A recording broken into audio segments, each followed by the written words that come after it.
stated about learned Chief Prosecutor's submission on charge, learned State Defense Council's submission on charge, thereupon decision on charge, and then we have given the description of evidences in part 4. In part 4, we have also given an account of the testimonies of the prosecution witnesses. In part 5, we have given the illustration of the evidences, that is the discussion of the evidences. Used arms and ammunitions. We have given an account of the used arms and ammunitions. We have given a description, we have discussed about the telephonic conversations of accused Sheikh Hasina with a number of persons from time to time.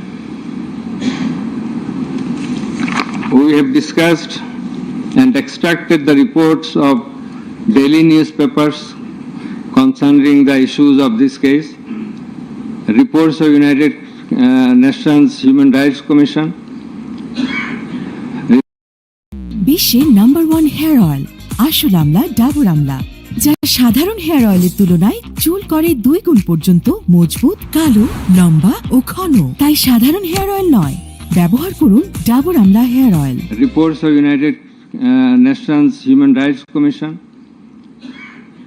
reports of Odhikar, another Human Rights Commission, reports of Human Rights Watch,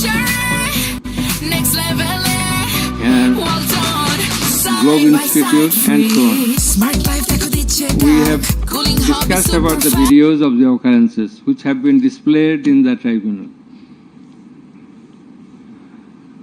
And we have described the extent of cruelty administered upon the victims who have died and who have been seriously injured and lost their vital organs of the body.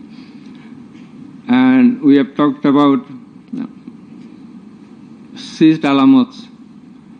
We have given account of the murders, number of murders, in accordance with the Gazette notifications published by our government and in accordance with the reports of United Nations Human Rights Commission and other organizations.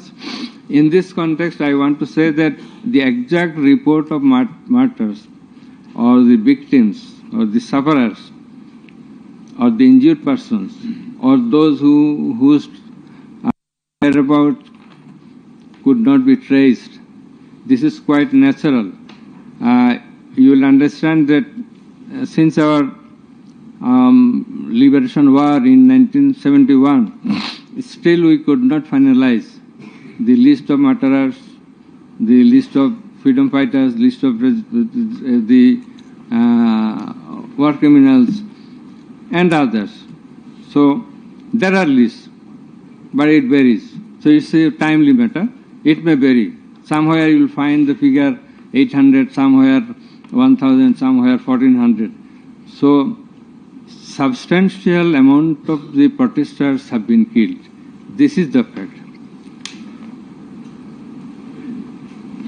We have described the police messages and directions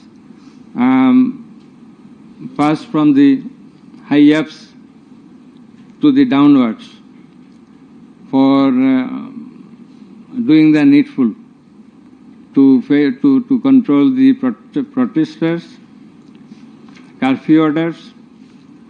Then in part 6, we have described, we have given an account of the learned Chief Prosecutor's arguments. The points of arguments, pertinent points of arguments have been described. We have also described the pertinent points of arguments raised by the learned State Defense Council. Thereafter, we have given an account of our observations and inference. And finally, we passed the order. So this is all about the judgment. Now we will read out the very pertinent portions of the judgment one by one.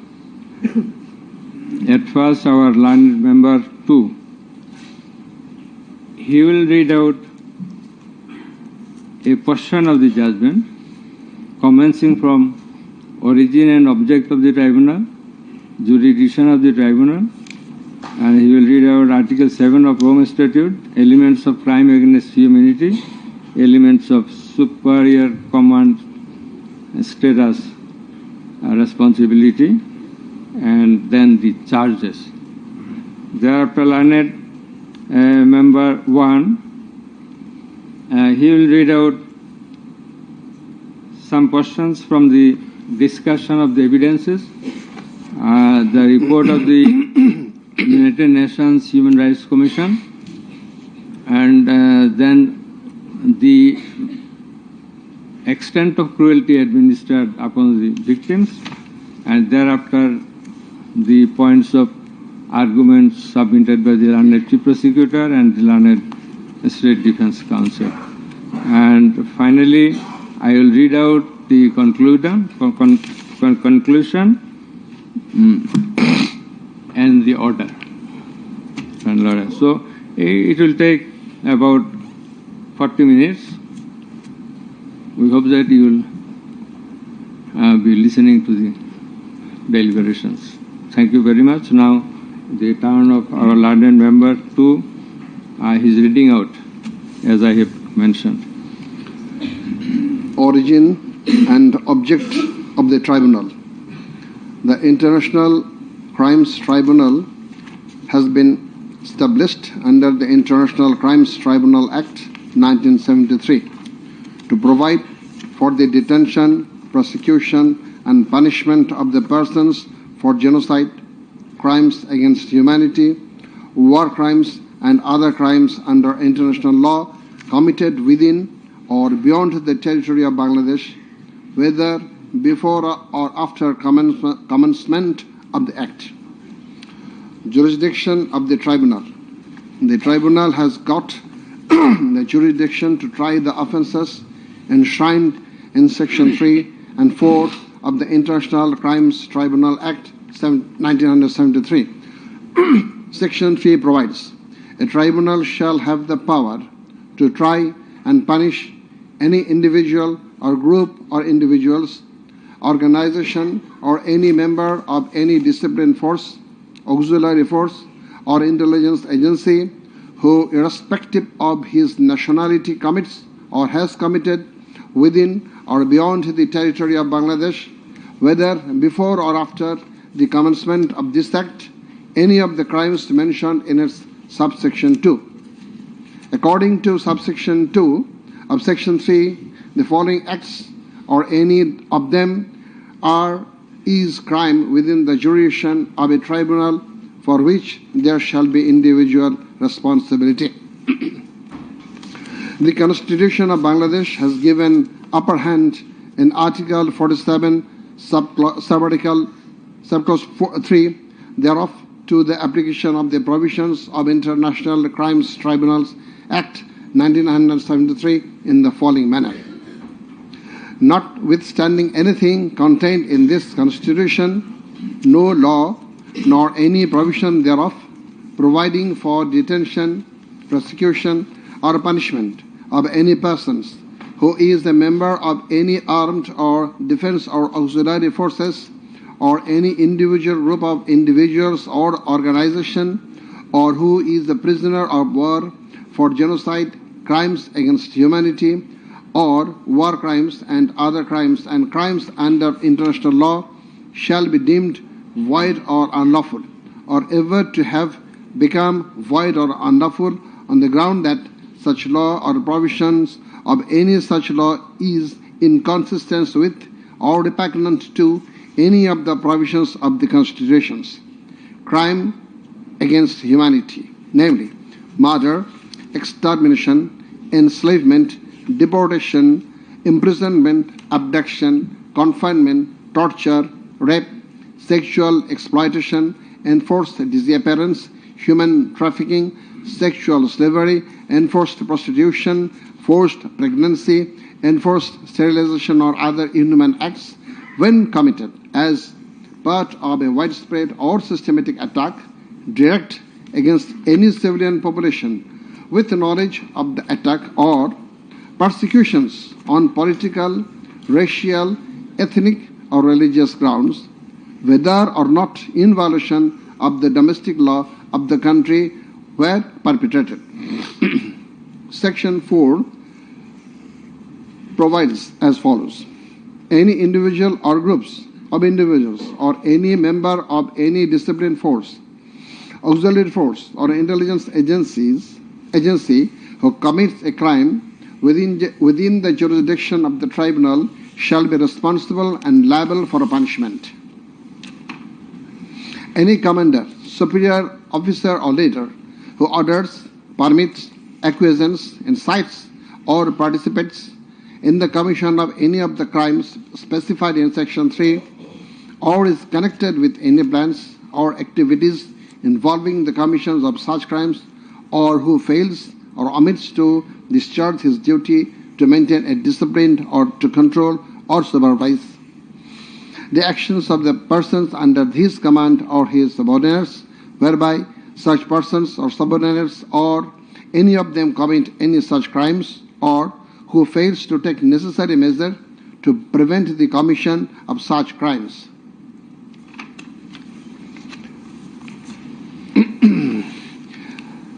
Now, crimes against humanity according to Rome Statute.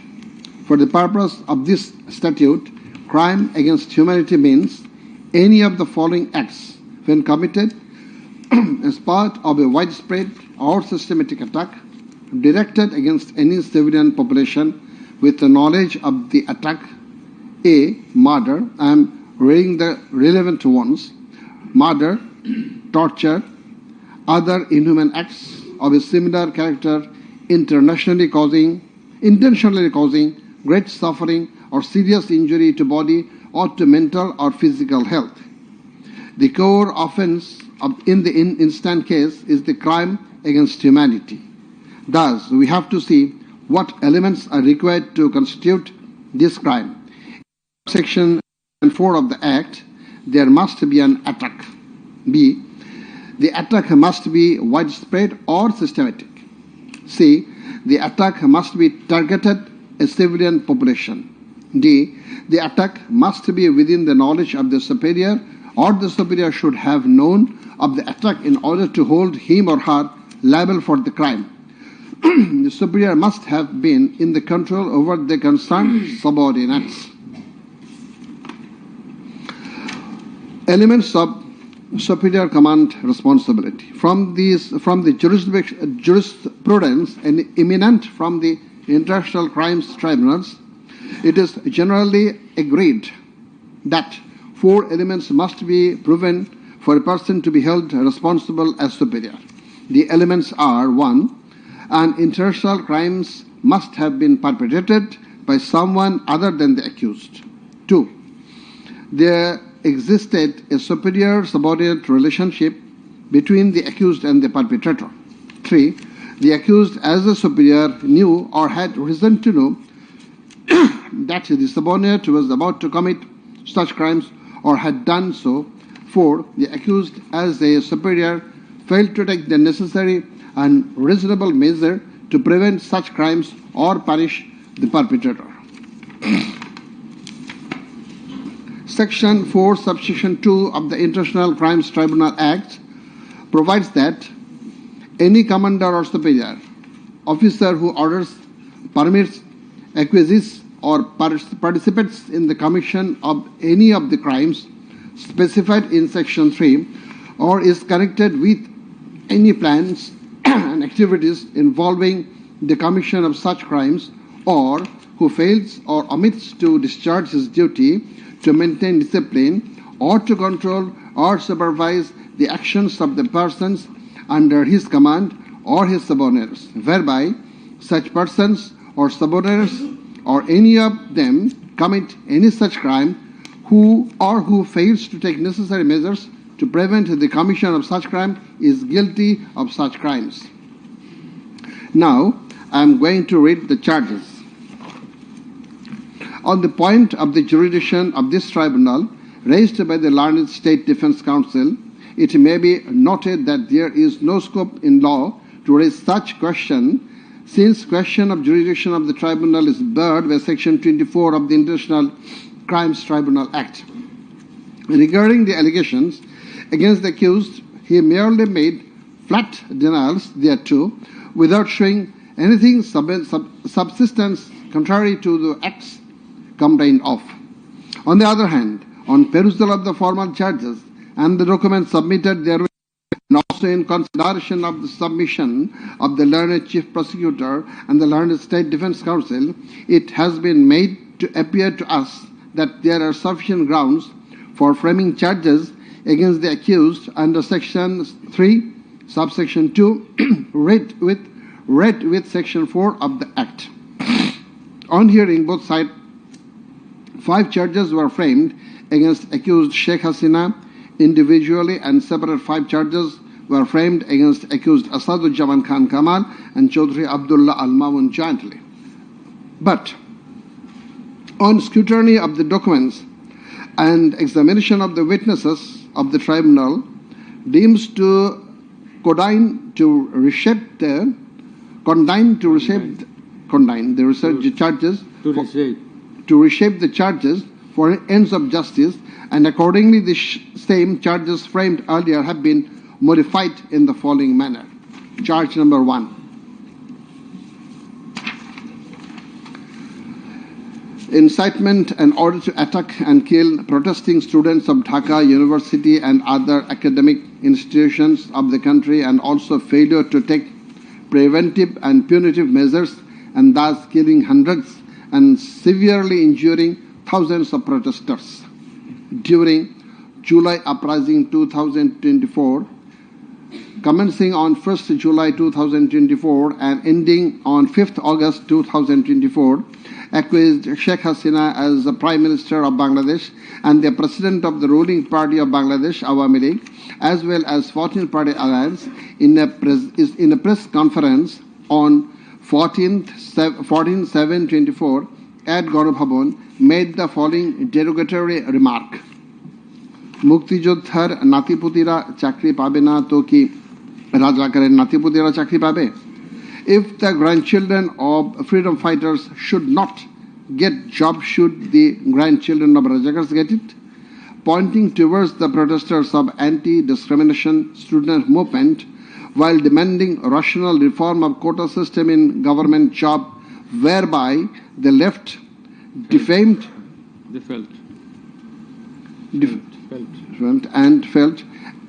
and aggrieved, since Rajakars are considering as collaborators of occupant Pakistan Army during Liberation War of 71.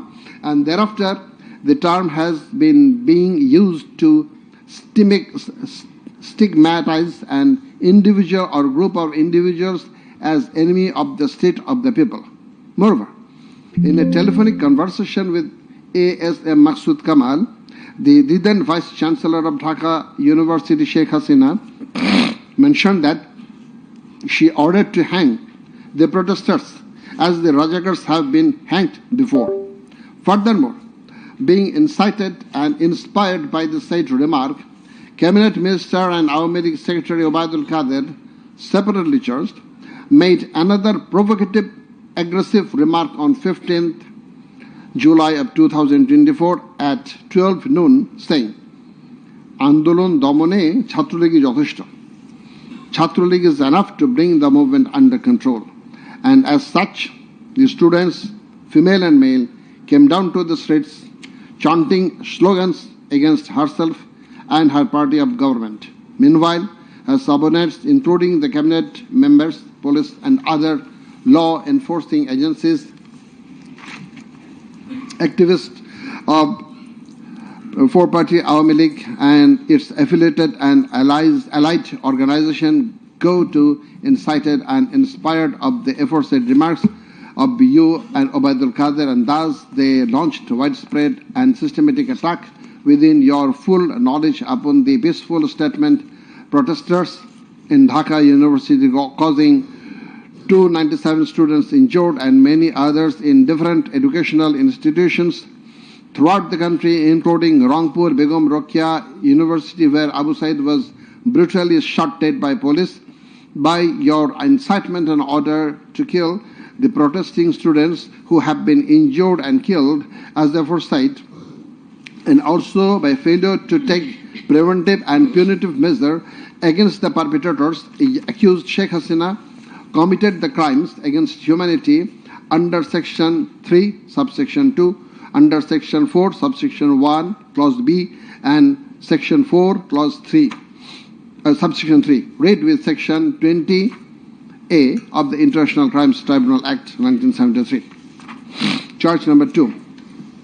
Order to use lethal weapon, drones, and helicopters to kill the protesters and execution of the order. During the July uprising 2024, accused Sheikh Hasina held a conversation over telephone with Dr. A.S.M. Maqsood Kamal, the then Vice Chancellor of Dhaka University, from Ganabhavan on 14th July 2024 at about 11 p.m., wherein she mentioned that she already ordered to kill the protesters like the Rajakars who have been hanged before. Again, on July 18th, Sheikh Hasina conversed over telephone with Sheikh Fazle Nur Taposh, the then Mayor of Dhaka South City Corporation, mentioning that she had already given direction to the law enforcement agencies to use helicopter and lethal weapons to kill and eliminate, locate the protesters. She also, as a result of above statement, directions the Home Minister Asaduzzaman Khan Kamal and the Inspector General of Police Chaudhry Abdullah Al Mamun successively implemented the directions through their underlings, that is, law enforcing agencies, by deploying drones and helicopters in the sky, killing about 1,400 protesters, including women and children, indiscriminately and gravely injuring about 25,000 of them throughout the country by using lethal weapons everywhere from 16th July 2024 and helicopters somewhere from 18 July 2024 up to 5th August 2024, and thereby Sheikh Hasina, Asaduzzaman Khan Kamal and Chaudhry Abdullah Al Mamun committed crimes against humanity as a joint criminal enterprise punishable under Section 3, subsection 2, clause A, G, H, Section 4, clause B, C, Section 4, subsection 3, read with Section 20A of the International Crimes Tribunal Act. Charge number 3. Killing 6 protesters at Chankharpur with lethal weapons.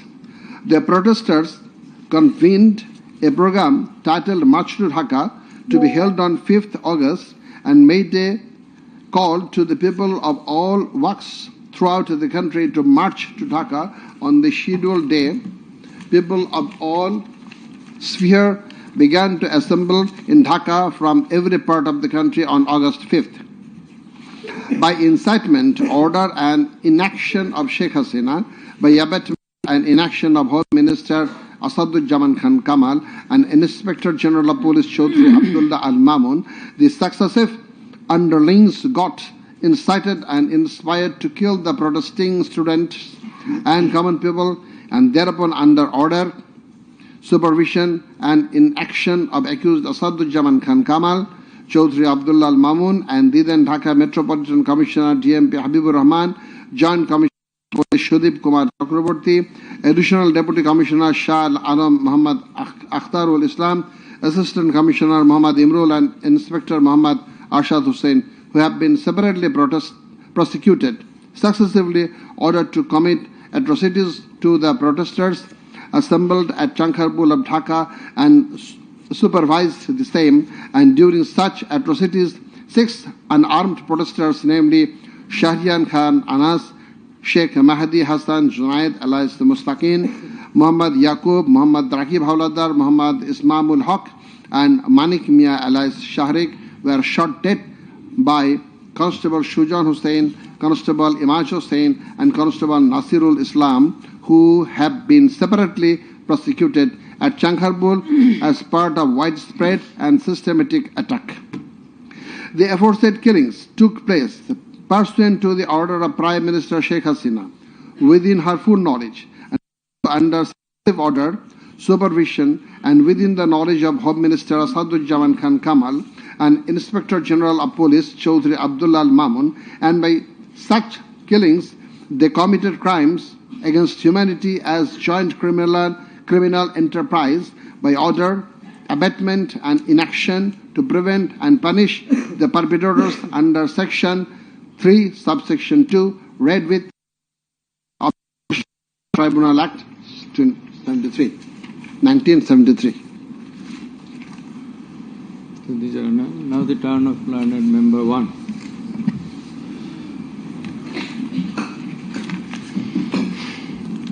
It transpires from the prosecution witnesses deposed in corroboration of the facts of incitement and order of accused Sheikh Hasina to deploy drones and helicopters and also to use lethal weapons to kill the protesters. The daily newspapers of Bangladesh also published reports of such incitement and order of Sheikh Hasina. Moreover, the prosecution executed the pendrive CD containing telephonic conversation of Sheikh Hasina with Dhaka University Vice Chancellor A.K.M. Maqsood Kamal, Dhaka South City Corporation Mayor Fazlenur Taposh, and Hasanul Haq Inu. The concerned device containing the said conversations have been played in the tribunal, and thereupon we find that in the conversation with the Dhaka University Vice Chancellor A.S.M. Maqsood Kamal, accused Sheikh Hasina mentioned that she already ordered to hang the students as Razakars have been hanged. Now I am mentioning the substantial portion from his conversation with, from her conversation with A.S.M. Maqsood Kamal, the accused Vice Chancellor. তাদেরও তাই করতে তো রাজাকার অবস্থা হয়েছে দেখিস নাই, সবগুলোকে ফাঁসি দিছি, এবার তোদের হচ্ছে বাইর করে দিতে হবে। আমি বলে দিছি আজকে সহ্য করার পরে অ্যারেস্ট করবে, ধরে নেবে এবং যা অ্যাকশন নেয়ার নেবে।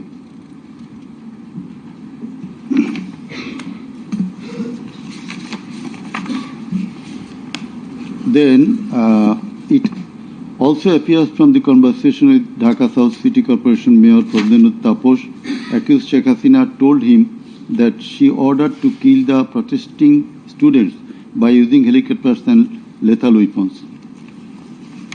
The substantial portion of the conversation is Sheikh Hasina, দরকার নাই, ওটা দরকার নাই, আমি সেনাপ্রধানের সাথে কথা বলেছি, ওরা রেডি থাকবে, ঠিক আছে। এখন তো আমরা অন্য করতেছি, ড্রোন দিয়ে ছবি নিচ্ছি আর হেলিকপ্টারে হচ্ছে মানে কয়েক জায়গায়। তাপস, তাহলে ওই কিছু ছবি দেখে পাকড়াও করা যায় না তাদের রাতের মধ্যে? শেখ হাসিনা, সবগুলিকে অ্যারেস্ট করতে বলেছি রাত্রে। তাপস, হ্যাঁ, পাকড়াও করলে ওদেরকে। শেখ হাসিনা, না, ওটা বলা হয়ে গেছে, ওটা নিয়ে র্যাব, ডিজিএফআই, এনএসআই সবাইকে বলা হয়েছে যে যেখান থেকে যে কয়টা পারবা ধইরা পেল। তাপস, জি। শেখ হাসিনা, ওটা বলা আছে, আর এখানে গ্যাদারিং দেখবে সেখানে, আর যেখানে গ্যাদারিং দেখবে সেখানে ওই উপর থেকে করাচ্ছি, অলরেডি শুরু হয়েছে কয়েকটা জায়গায়। তাপস, জি। শেখ হাসিনা, আমার নির্দেশনা দেয়া আছে, ওপেন নির্দেশনা দিয়ে দিছি, এখন লেথাল উইপন ব্যবহার করবে, যেখানে পাবে সোজা গুলি করবে। তাপস, জি জি। শেখ হাসিনা, না পোড়াইয়া দিছে, মেশিনপত্র সব পুড়ে গেছে, আমি বলছি যা পোড়াতে, ও আমাদের সেতু ভবন পোড়াইছে। তাপস, জি, ওরা রাতে মনে হয় আরো ব্যাপক আক্রমণ করবে।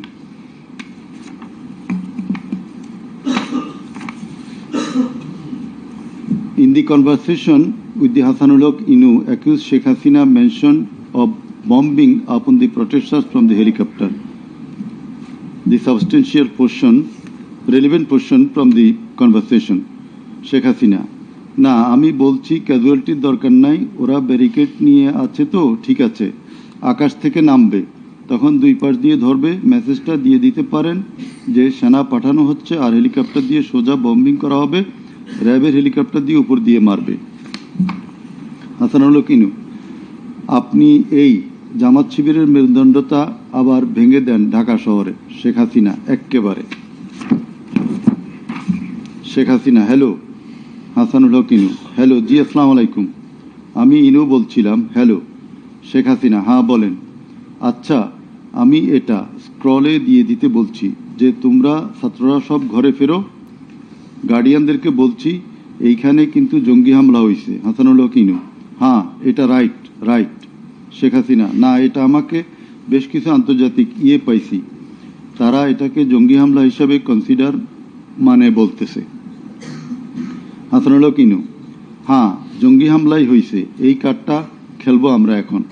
শেখ হাসিনা, না কার্ড খেলা না, এটা আমি আগে করি নাই, কিন্তু আমাকে আন্তর্জাতিক সংস্থা থেকে মেসেজটা দিচ্ছে যে এটা জঙ্গি হামলা। হাসানুল হক ইনু, জঙ্গি সন্ত্রাসের মোকাবিলা করছে এখন সরকার।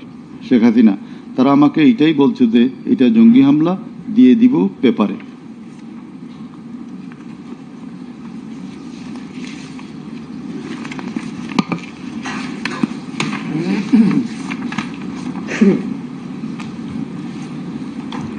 Reports of international and national organizations. United Nations Human Rights Office held an investigation into July-August 2024 atrocities in Bangladesh and mentioned in its report that the following inhuman and unlawful acts were committed by protesters during the movement and reported as follows.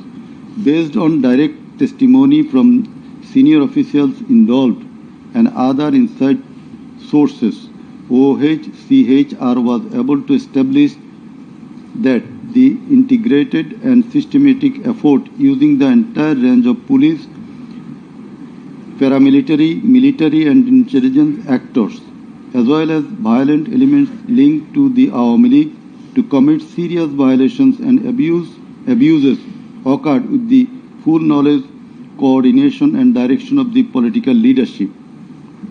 The then Prime Minister and Home Affairs Minister led parallel efforts to coordinate the security and intelligence apparatus.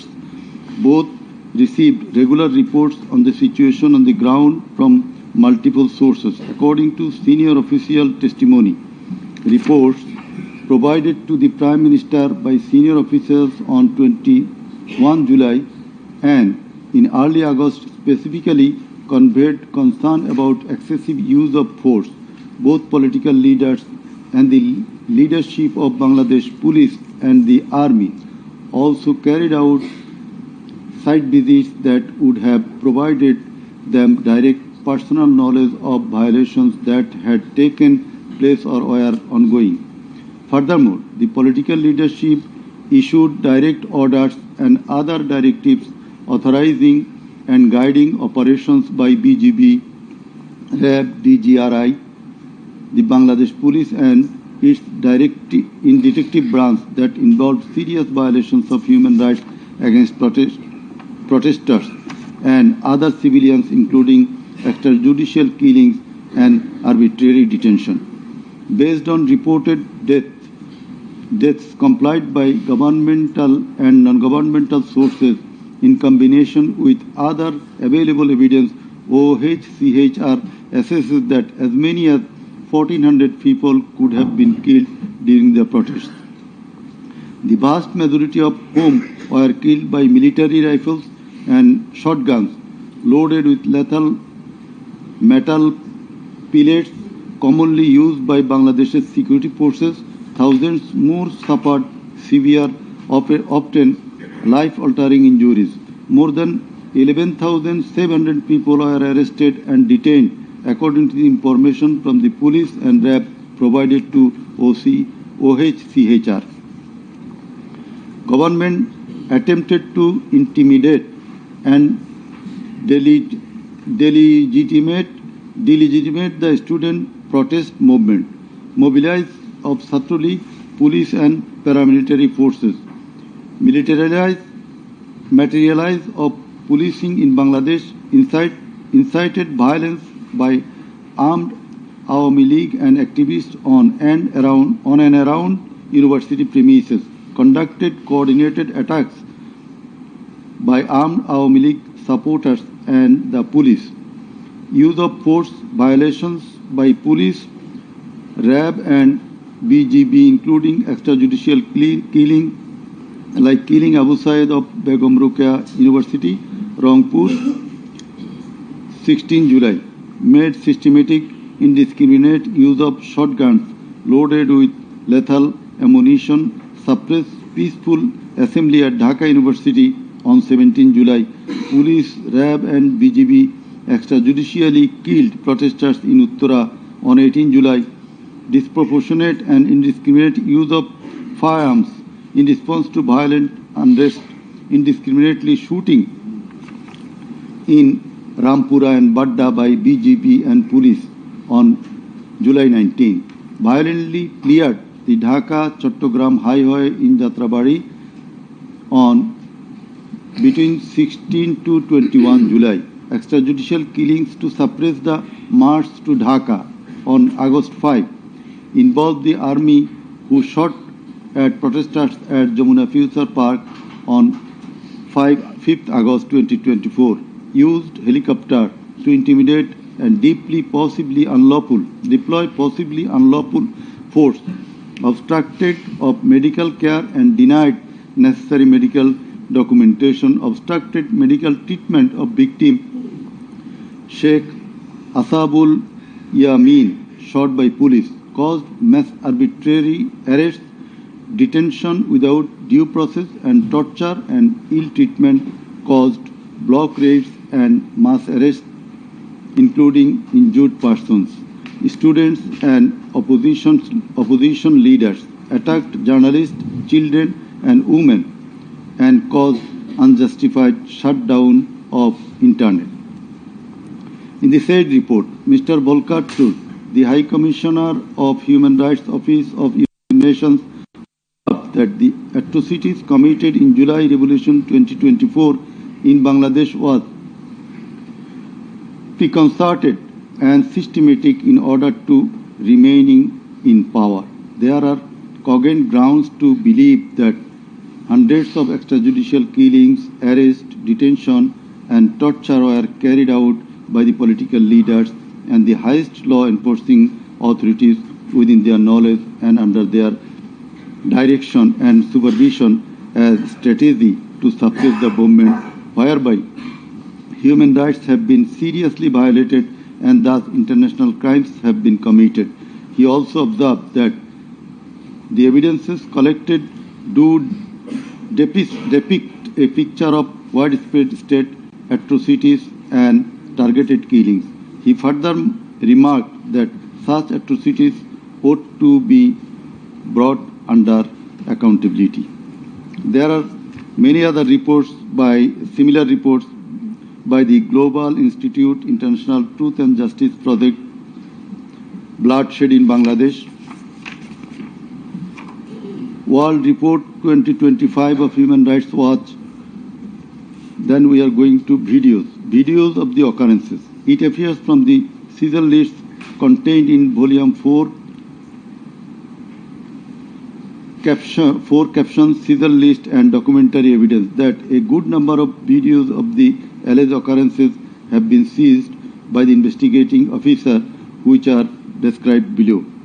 Number 1, a video of 1 hour 23 minutes and 5 seconds showing a press conference dated 14 July 2024 of accused Sheikh Hasina after her return from China, in which she, in answer to a question of one journalist, angrily remarked, pointing towards the protesting students, মুক্তিযুদ্ধের বিরুদ্ধে আর মুক্তিযোদ্ধার বিরুদ্ধে এত ক্ষোভ কেন?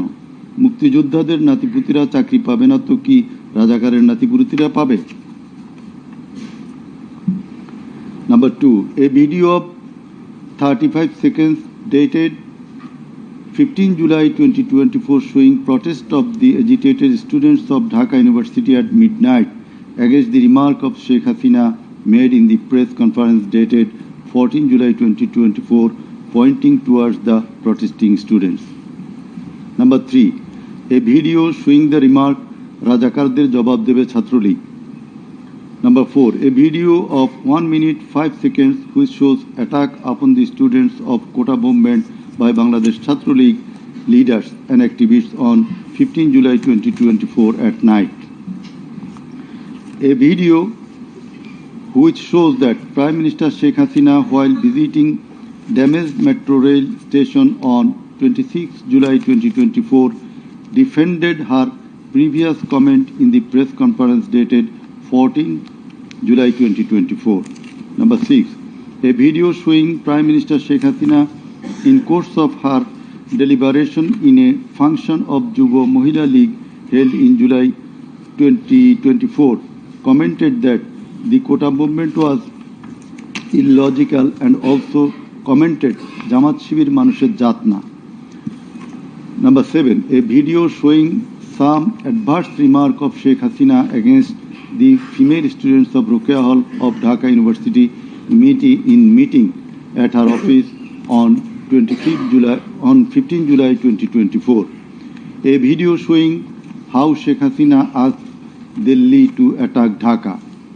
A video shows the scenario of how protesting student Mugdho was shot dead in the July movement. This video was broadcast by YouTube channel named Narrative Bangladesh on 19 April 2025. A video which shows the scene of shooting a young person named Ridoy by police in the July movement. This video was broadcast by YouTube channel named International Truth and Justice Project on 15 January 2025. A video named Jatrabari Evidence of a Massacre Bangla showing the scenarios of killing and torturing some participants of the movement. This video was broadcast by International Truth and Justice Project YouTube channel on 14 January 2025. A video showing the scene of carrying bullet stricken young man named Nafiz at Farm Gate of Dhaka. This video was broadcasted in Jamuna TV YouTube channel on 14 August 2024. A video showing how movement participant Khokon Chandra Burman was injured with gunshot in his face. It appears that the whole face including mouth, nose and eyes of Khokon Chandra Burman have been completely disfigured. This victim deposed in the tribunal as PW number 1. A video titled Nirmam 19 July শতাধিক লাশ হাজারো গুলিবিদ্ধ রক্তের জন্য হাহাকার DMC 19. A video titled RAB Helicopter Attacked Kota Andolan 2024 showing operation upon the protesters from RAB helicopters at different parts of Dhaka in July 2024. A video showing how protester Imam Hassan Taim Bhuiya was shot dead at Jatrabari, Dhaka. 4 videos in a pen drive showing the passing of order by DMP Commissioner Habibur Rahman to the subordinate asking them to shoot the protesters below waist. A number of videos showing shooting upon the protesting people from helicopter. A video showing the scene of burning the dead bodies of protesting students and common people by police at Ashulia, Dhaka on 4th August 2025 during the July movement. A video showing the scene of Abu Said, a coordinator of July movement 24 being shot multiple times by police at a close range with lethal weapon. A video showing the scene of a dead body of protester Asabul Yamin being thrown from APC armed personnel carrier by police. A video which showing the accused Home Minister Asaduzzaman Khan Kamal defending the use of lethal weapon by police. Extent of cruelty. It transpires from the evidences that cruelty of the extreme level was administered upon the dead and injured protesters. Police and activists of Awami League, Chhatra League and Jubo League blocked the entrance and exit of ambulances carrying the injuring protesters. Hospitals were asked not to give admission to the injured protesters. It appears from the testimony of PW2 that in some cases, patients were searched by police and ruling party activists. Doctors were intimidated and some of the doctors were transferred due to giving treatment to the protesting injured persons. PW3 Parveen deposed that she found an injured young man shouting, "Save me, save me," under Jatrabari flyover. Blood was coming out from both of his eyes. Parveen pulled him up and put him on her shoulder and looking for a rickshaw. And then 14 to 15 armed police shot them. The injured man, being hit by bullets, fell down from her shoulder. They also shot PW Parveen at her left eye, lower abdomen and other parts of the body. Blood was gushing out of her body and thus she fell down. Coordinator of the movement, Abu Said of Begum Rokeya University, Rangpur, was shot at a close range. Doctors were forced to change his post-mortem report 5 times. PW8 Naeem Chikdar was shot at a close distance of 5 meters. He was hit by 500 bullets and 3 hospitals refused to admit him, apprising that Prime Minister Sheikh Hasina instructed to refuse admission to the protesting patients. PW8 also said that Chhatro League activists were searching him and as such he was hidden in separate room by the doctors. It is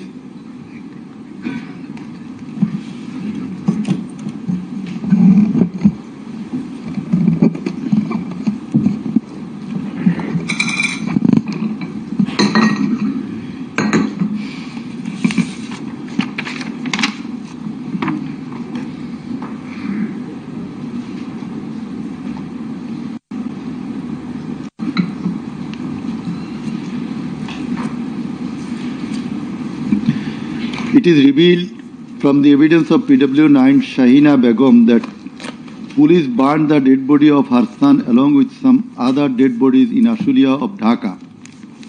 PW10 MD Enab Nazez Zaki also stated that his son was killed and then the dead body was burnt by police in Ashulia. We find from the testimony of PW10 Asabur was shot dead and set ablaze. It appears from the testimony of PW13 Dr. Muhammad Mahfuzur Rahman that most patients admitted to the hospital had no skull. The detective branch members had forbidden the doctors not to be serious in the treatment of the protesting patients and also that they had been instructed from the higher authorities not to release the protester patients admitted there. The patients were mostly aged 13 to 30 years. The DB also asked the doctors not to admit any more patients injured in the movement. This witness also said that in order to hide the injured patients from the sight of DB personnel, the doctors adopted some tactic like changing the names of the patients and the type of injury in the admission register and recording road accident or other reasons instead of bullet wounds. It appears from the evidence of PW15 Dr. Hassanul Banna that police and Awami League activists prevented treatment of the protester patients, prohibited new admission of such patients, checked admission register, took away a list of patients, set down entrance of the hospital and prevented entrance and exit of the ambulances and patients. This witness also said that one patient named Mustaqin Billah was admitted through an alternative entrance. To save the protester patients, the doctors had to change the name of the patients and particular of their problems, remove them from the general ward to the post-operative ward, ICU special cabin. He added that treatment was given to such patients at risk of life of the doctors. We find from the deposition of PW 18, Dr. Razibul Islam, that he was forced to change the post-mortem report of Abu Said 4 to 5 times. He was threatened with the saying that if he does not change the cause of death of Abu Said, he would be prosecuted. He was further told that there was an intelligence report against him. PW 19 Shariful Islam was injured in the bombardment in Kustia. 62 pellets were removed from his body and 500 more still in his body. It is revealed from the evidence of PW 21 Dr. Zakia Sultana that on 18 July 2024 they received 200 patients aged about 14 to 25 years with bullet injuries. On 19 July 2024, also similar number of patients with bullet injuries were admitted in the hospital. Numerous patients with bullet injuries were admitted on 4th, 5th, 6th August 2024. It further appears from the evidence of this witness that out of apposite patients, 493 lost one eye forever, 11 lost both eyes forever, 28 lost vision of both eyes, and 47 lost vision of one eye. It appears from the evidence of PW 22, Mr. Idris, that while his son Maruf Hussain, after being shot by police, was being taken to the hospital, a policeman poked the wounded area of his son with the rifle butt. PW 23 Amena Akhtar deposed that while Home Minister Asaduzzaman Kamal and IGP Chaudhry Abdullah Al Mamun were passing across Jatrabari, one police officer was showing them a video of their attacks on protesters and said, "Guli kori ekta, more ekta, ahuto hoy ekta, ektai jay, bakita jay na." It transpires from the testimony of PW 27, Dr. Mashuk Ahmed, that Chhatraleague activists stopped ambulance carrying protesting wounded near Shahidullah Hall of Dhaka University. They also checked the patient identity, asked the doctors not to treat the wounded protesters and also not to be so serious in their treatment. He further said 5 doctors were transferred elsewhere due to rendering treatment to protesters with bullet injuries. This witness also stated that the direction of the gunshot wounds of the patients treated on 19, 20, 21 July and 4-5 August in Dhaka Medical College Hospital was from the top to the bottom. He meant that the gunshot was done from above, which obviously imply helicopter. It appears from the evidence of PW 47 Nahid Islam deposed that bullets were fired from helicopter and that many false cases were filed against the protesters, and also that the activists of Awam League, Jubo League and Chhatro League prevented the treatment and burial of protesters. Furthermore, some of the protesters were forcibly disappeared and many dead bodies of the protesters were concealed. He himself and some other student leaders were abducted. PW 48 Ali Ahsan Junaid stated that on 15 July 2024, Chhatro League activists brutally attacked and injured the Dhaka University students, hindered going to the hospital and tortured them in the hospital. He further said that the protesters were fired from the helicopter. We find from the evidence of PW 54, Mr. MD Alamgir, investigating officer, that the protester named as Ashabul Yamin was thrown down from the APC by the police.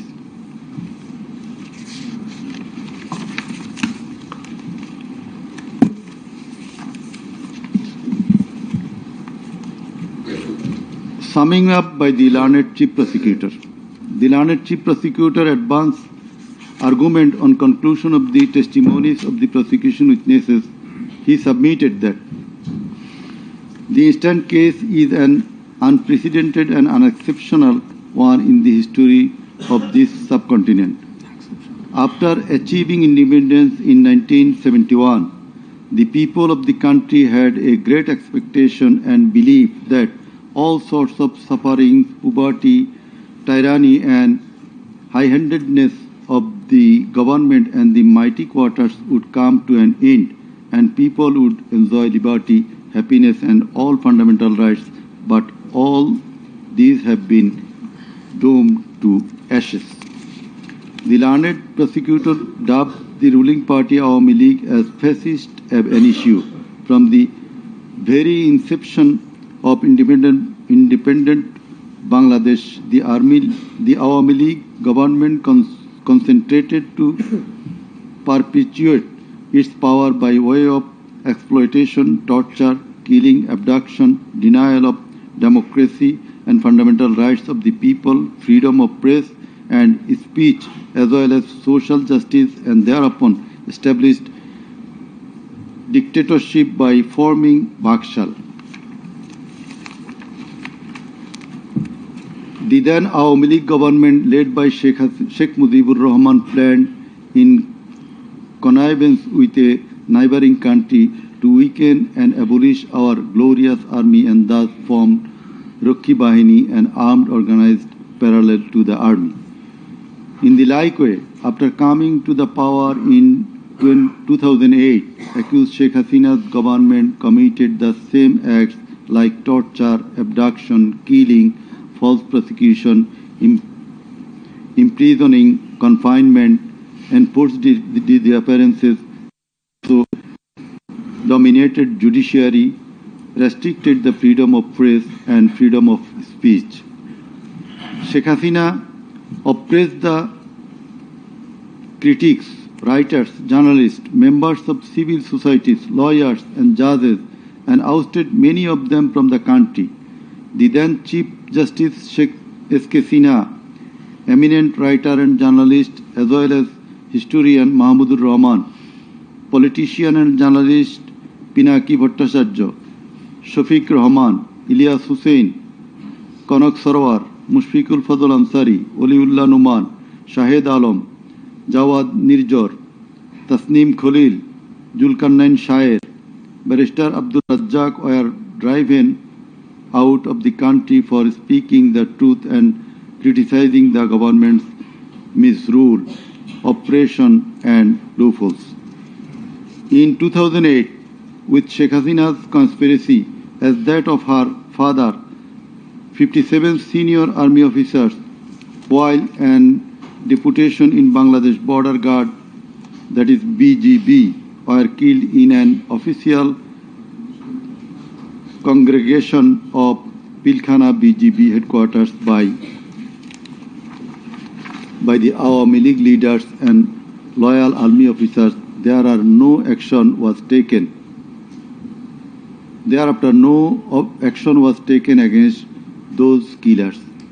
In 2013, the law enforcers and the ruling party activists killed hundreds of innocent young and underage madrasa students in a congregation arranged by Islamic organization Hifazat-e-Islam at Shapla Chattor, Dhaka, without any cogent reasons, and thereafter no action was taken against the killers. For perpetuating her power, accused Sheikh Hasina politicized judiciary, army, law enforcing agencies, bureaucracies and all other departments and made them subservient of herself and her government. With the ulterior motive of remaining in power for long, Sheikh Hasina obtaining a verdict from the court given by her loyal judges headed by Chief Justice A.B.M. Khairul Haq, now in jail, abolished the most popular and well-settled electoral system under caretaker government held an expert election in 2014, ignoring the participation and demands of the opposition parties, and in that election 153 candidates of the ruling party Awami League were elected without any vote. Again, a partial election was held in election was held in 2018, in which ballot boxes were filled up in the night preceding the day of election without carrying the demands of the opposition parties for holding election by a caretaker government for the sake of security, fairness and transparency. Accused Sheikh Hasina held another partial ex-party election known as dummy election in January 2024 without allowing the political parties to participate. In 2024, the students launched a movement claiming reformation in the quota system in government jobs. They particularly demanded reduction of quota to 5% from 56%. Instead of fulfilling the demand of the students or speaking with them on the issue, Sheikh Hasina, in a press conference on 14 July 2024, made a derogatory comment pointing towards the students of Kota movement, saying, "Mukti Juddhar nati putira chakri pabe na to ki Rajakarer nati putira chakri pabe." Whereupon the student of Dhaka University got extremely agitated and assembled at Raju Bhaskarya in front of TSC of Dhaka University, where they protested against Sheikh Hasina's humiliating comment and demanded her apology. Meanwhile, Awami League Secretary and Cabinet Minister Obaidul Kader and Chhatra League Yuva League leaders stated in their party meeting that Chhatra League was enough to control the protesting students, and thus the agitation spread out in all other educational institutes throughout the country. The armed activists of Chhatra League and Yuva League attacked all on a sudden upon the protesting students with deadly weapons at the midnight, causing 297 of them injured and hospitalized. Moreover, the said terrorists hindered the injured students from going to the hospital, and furthermore, they also attacked the injured students in the hospital. From 16 July 2024, the Chhatra League and Yuva League terrorists, along with the law enforcers, killed and injured many students at various parts of the country. On 16 July 2024, as part of the widespread and systematic attack, student Abu Said of Rangpur Begum Ruqayya University was repeatedly shot at a close range by police, causing his death and also injured many protesting students. Accused Sheikh Hasina ordered the law enforcers and the activists of Awami League, Chhatra League and Yuva League to use drone, helicopter, lethal weapons to kill the protesters, and accordingly, from 18 July to 1st August 2024, they killed hundreds of protesters and injured thousands throughout the country by using drone, helicopter and various types of lethal weapons. As part of the widespread and systematic attack in pursuance of the incitement and order of accused Sheikh Hasina and direct participation, abatement order and supervision of accused Asaduzaman Khan Kamal and Inspector General of Police Chaudhry Abdullah Mamun, 6 protesters were brutally killed and many were seriously injured with lethal weapon by police at Sankarpur on 5th August 2024. Similarly, the law enforcers and activists of Awami League, Chhatra League and Yuva League killed 6 persons at Ashulia with lethal weapons on 5th August 2024. One of the 6 was unidentified. After being shot dead, police inhumanly burned the dead bodies. Before being burned, the dead bodies unidentified protesters was alive. The learned chief prosecutor submitted that the family members of the martyrs, the injured victims, and other witnesses proved the aforesaid occurrences. The said occurrences were also recorded in videos and audios which have been played in the tribunal. The conversations recorded in DVD, CD, and the videos of the occurrences have been examined by the CID experts, who found that the said conversations and videos are not generated by artificial intelligence. In addition to the incitement, order, participation of the accused in the alleged atrocities, the accused are liable for their abstention from taking measures for the prevention of the same or taking any punitive measures against the doers thereof. Being the Prime Minister, accused Sheikh Hasina was the supreme commander of the law enforcing agencies, inclusive of the Home Minister and the Inspector General of Police, and as such, the crimes against humanity in question could not take place without the involvement, express or tacit of them. The learned chief prosecutor added that the movement of the students continued for 36 days, during which, as stated herein before, hundreds of protesting students and common people were killed and thousands were seriously injured, most of whom became permanently handicapped and blind. But accused Prime Minister Sheikh Hasina and the other accused and none of the government authorities or the leaders of the ruling party Awami League expressed concern or remorse for such atrocities so far.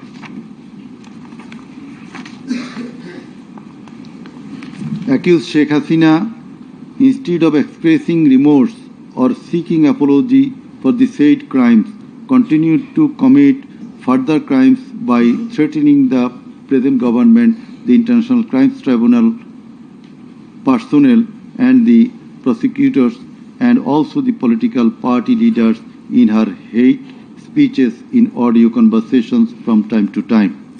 This tribunal, by an order on the application of the prosecution, prohibited Sheikh Hasina to be restrained from making hate speeches anymore, but she continued to do so. Sheikh Hasina committed contempt of this tribunal by threatening the concerned officials of the government as well as the tribunal personnel, inclusive of the prosecutors, to kill 226 persons and burn the houses of the rival party leaders and activists in an audio conversation with one of her party activists, for which the tribunal drew a contempt proceeding against her. In the said proceeding, the tribunal convicted Sheikh Hasina and sentenced her with 6 months imprisonment.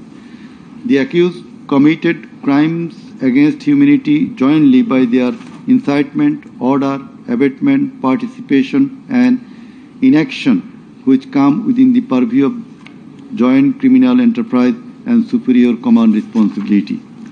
The authorities in question were widespread and systematic and were atrocities. The atrocities in question were widespread and systematic, and it was directed against the civilian population.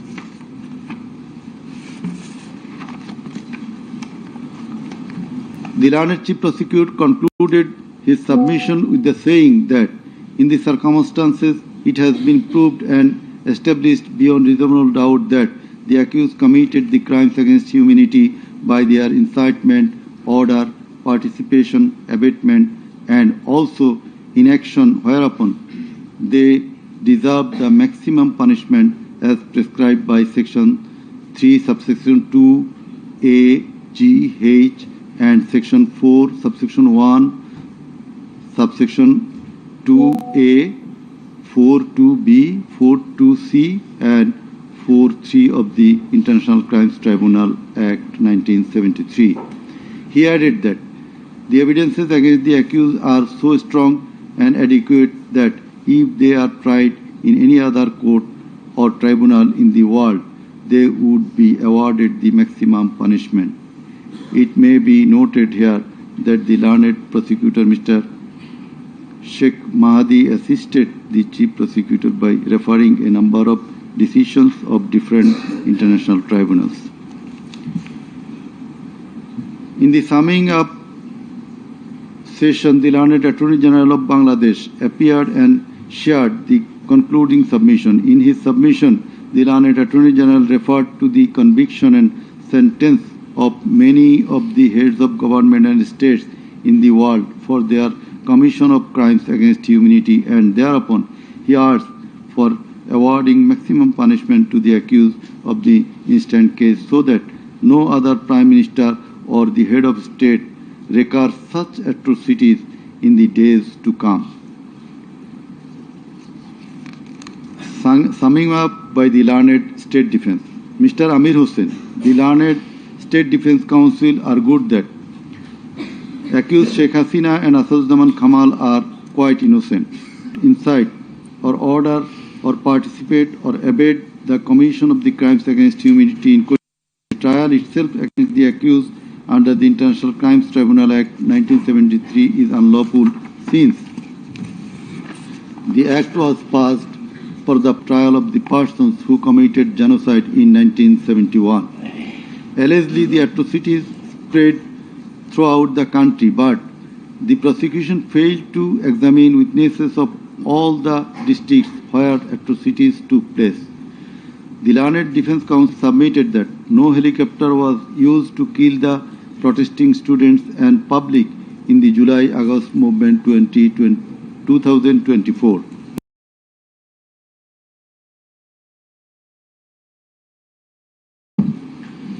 The audio conversations in questions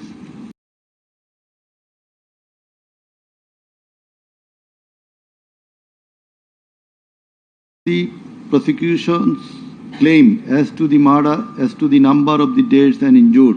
He stated that although the prosecution claimed that 1,500 protesters died and 25,000 injured, but the Gazette notifications of the government shows the number of dead protesters as about 800.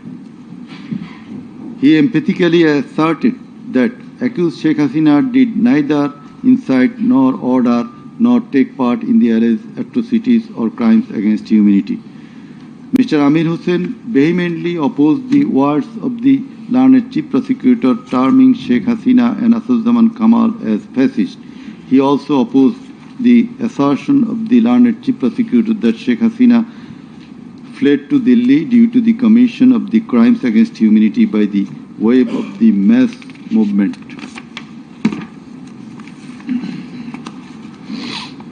Rather, she was compelled to depart the country against her will. The learned State Defense Counsel argued that the attack in question was neither widespread nor systematic nor directed against the civilian population. The learned State Defense Counsel further submitted that the accused Sheikh Hasina and Asaduzzaman Khan Kamal cannot be held liable for joint criminal enterprise or superior command responsibility. He finally submitted that accused Sheikh Hasina and Asaduzzaman Khan Kamal are quite innocent and as such they deserve to be acquitted of the charges. Now, the Honorable Chairman of the Tribunal, Mr. Justice Ghulam Murtuza Chaudhary, will read out the final portion of the judgment, including the observation. Thank you. Thank you.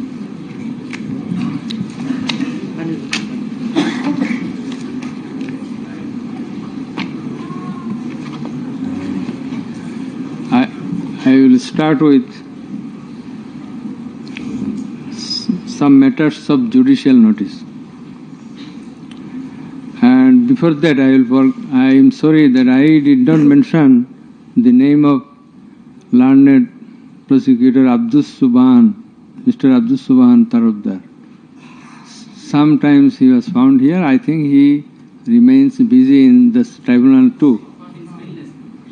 Sorry? So he was seen sometimes here to assist us. So our thanks to him as well. we have taken judicial notice of some incidents. Number 1, accused Sheikh Hasina started making contemptuous and hate speeches in the social media subsequent to the July movement 2024, whereupon she was ordered by this tribunal to be restrained from such speeches of contempt and hatred. Secondly, in a telephonic conversation with a party activist named Mr. Shakil, accused Sheikh Hasina infringing tribunal's order made some hateful and contemptuous remarks, asking said activist Shakil to kill 226 persons, as 226 cases have been filed against her, and to this of the rival people, whereupon this tribunal convicted her for contempt of the tribunal and sentenced her to 6 months imprisonment. Another one, the tribunal has further noticed one of her interviews published in the Daily Star a few days ago. The date has not been noted here, in which she impliedly admitted atrocities had certainly taken place in July movement 2024, but she denied that she ordered to commit such atrocities. It has further been noticed by the tribunal that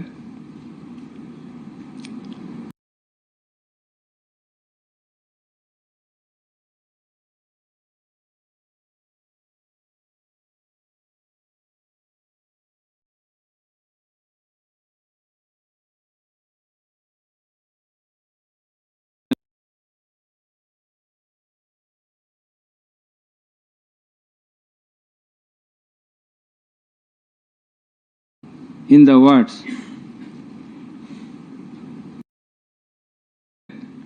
Sheikh Hasina made an interview with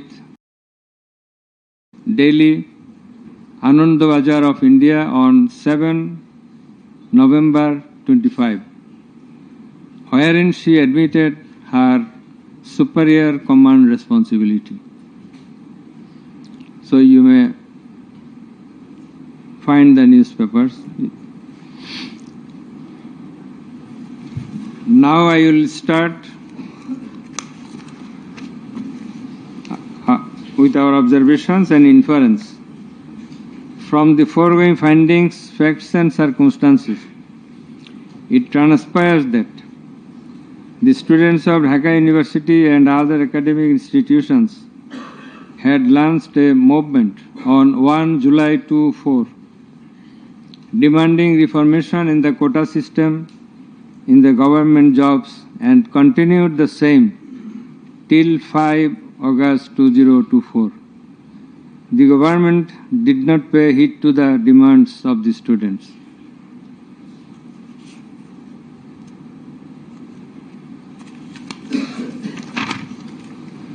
Instead of listening to the students and fulfilling their demands, the then Prime Minister, accused Sheikh Hasina, undermined the movement and made a derogatory remark pointing towards the students, terming them Rajakars. The term is an objurgation. In Bangla, this is a gali. In her words, Mukti Joddha Natiputira Chakri pabe na to Rajakarer Natiputira pabe. As the aftermath of aforesaid objurgation and the derogatory remark of accused Sheikh Hasina, the students, including female students who were at the forefront of Dhaka University, burst into a rage and assembled at the Raju Bhaskarya in front of TSC of Dhaka University and vehemently protested against the said objurgation and defamatory words of Sheikh Hasina, and also demanded her apology and withdrawal of the said words. In the night following 14 July 2024, accused Sheikh Hasina held a telephonic conversation with Dhaka University Vice Chancellor ASM Maqsood Kamal, and in course of the conversation, Sheikh Hasina said, রাজাকারদের তো ফাঁসি দিয়েছি, এবার তোদেরও তাই করব, একটাও ছাড়ব না, আমি বলে দিচ্ছি। Rajakars have been hanged, now they also will be hanged, none will be spared, I have already ordered. This is the translation. She again said, রাজাকারদের কি অবস্থা হয়েছে দেখিস নাই, সবগুলোকে ফাঁসি দিছি, এইবার তোদেরও ছাড়ব না। In the said conversation, Sheikh Hasina further said, আমি বলে দিচ্ছি আজকে সহ্য করার পর অ্যারেস্ট করবে, ধরে নেবে এবং যা অ্যাকশন নেওয়ার নেবে। And it is crystal clear that Sheikh Hasina expressed her incitement to the activists of her party Awami League and affiliates, Chhatra League and Yuva League, and also gave provocation to the protesters, and furthermore she expressed that she ordered to kill and eliminate the protesting students. The concerned pen drive CD containing the above conversation as well as the transcript thereof have been submitted in the tribunal.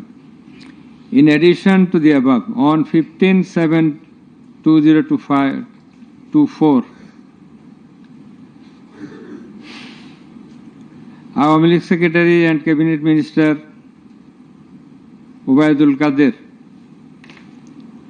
made another provocative remark, saying, Andolon Domane Chhatra League is যথেষ্ট. Chhatra League is enough to control the movement.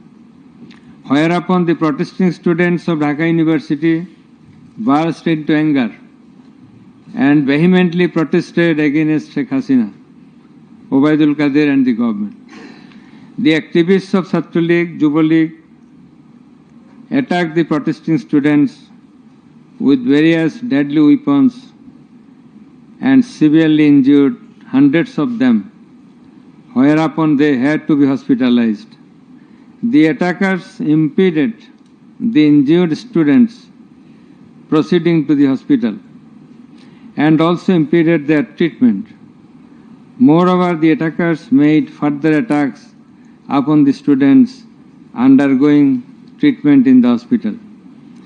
In consequence of the above noted incitements of Sheikh Hasina, in the press conference on 14 July 2024, her order to kill them, as revealed in her conversation on the following night with Dhaka University Vice Chancellor, and also the provocative and aggressive remark of Awami League Secretary Ubaidul Qadir, the law enforcers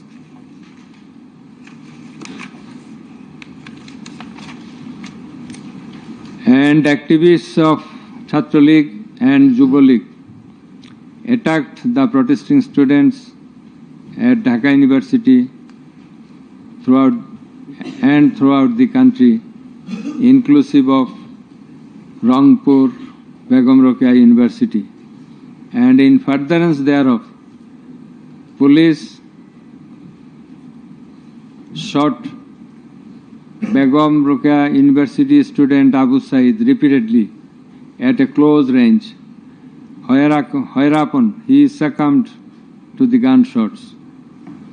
The above mentioned conversation of Sheikh Hasina with the Dhaka University Vice Chancellor S.M. Maksud Kamal has been examined by the experts in the CID Forensic Laboratory, and it appears from the report of the examination that the conversation was genuine and that the same have not been generated by artificial intelligence, AI.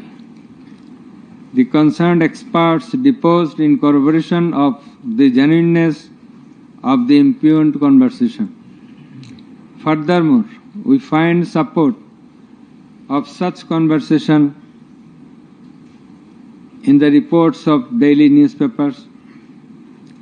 In addition to the above, the concerned CD, pen drive containing the conversations has been played in the courtroom in course of the proceeding, and thereupon the conversation seemed to be genuine.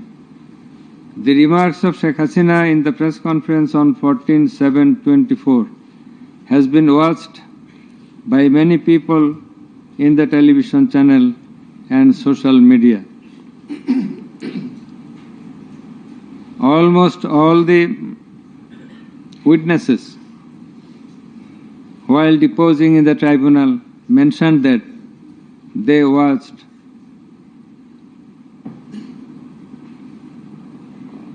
the videos in the medias. Moreover, the national daily newspapers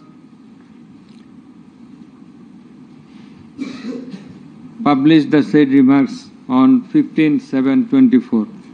The remark of Obaidul Qadir was published in the news, it's a repetition, over and above said inciting remark and killing and order of killing by Sheikh Hasina and the provocative remark of Obaidul Qadir have not been denied by them. Although State Defence Council, the Laudant State Defence Council for the absconding accused Sheikh Hasina and Asaduজ্জামান Khan Kamal submitted that the conversation between Sheikh Hasina and ASM Kamal, Maksud Kamal, has not been properly tested, but he failed to show any cogent reasons in this regard. The prosecution witnesses proved the attack upon the Dhaka University students by the activists of Awan League, Chhatra League and Yuva League following the incitement and Sheikh Hasina's order of killing, as well as the provocative remark of Obaidul Qadir. Sheikh Hasina ordered the law enforcing agencies to use drone for locating the congregating protesters and thus to use helicopter and lethal weapons to kill them. Such order has been disclosed by Sheikh Hasina in her telephonic conversation on 18/7/2024 with Dhaka South City Corporation Mayor Fazle Nur Taposh, as it has been read beforehand, and also with Hassanul Haq. The concerned pen drive CD containing the aforesaid conversations have been submitted in the tribunal. The said conversations have been examined in the forensic laboratory of CID, and the concerned experts found that the conversations were genuine and not generated by artificial intelligence, AI. Moreover, the pen drive CD containing the conversations in question have been played in the courtroom, and we have heard the conversations, and thereupon it appeared to us that the conversations are real, not fake and fabricated. Accused Prime Minister Sheikh Hasina, accused Home Minister Asaduজ্জামান Khan Kamal, accused Inspector General of Police Chaudhry Abdullah Al Mamun acted jointly in connivance and collaboration with each other to commit the atrocities in order to kill the protesters throughout the country. It has been disclosed by Chaudhuri Abdullah Al Mamun in his testimony that a core committee consisting of Home Secretary Jahangir, Additional Home Secretary Political Mr. Tipu Sultan, Additional Secretary Reza Mustafa, SB's Chief Monirul Islam, DB Chief Harun Rashid, RAB DG Barrister Harun Rashid, DMP Commissioner Habibur Rahman, DG of BGB Major General AKM Major General Ashrafuzzaman Siddiqui, DG of Ansar Major General AKM Aminul Haq, NTMC Chief Major General Ziaul Ahsan, DGFI Chief and NSI Chief used to hold meeting every night after 19 July 2024 at the residence of Home Minister Asaduzzaman Khan Kamal. Accused Chaudhuri Abdullah Al Mamun said that instruction to the core committee used to come from the Prime Minister.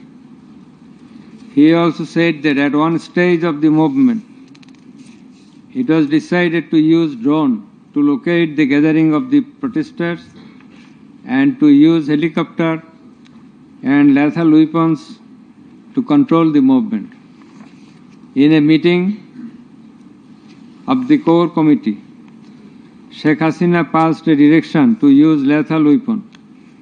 Additional DIG Joardar, who was present there, communicated the message to the police officers throughout the country to use lethal weapons accordingly. Furthermore, Chaudhuri Abdullah Al Mamun said that in pursuance of the remark of Obaidul Qadir and Nanak that Chhatra League and Yuva League are enough to bring the movement under control,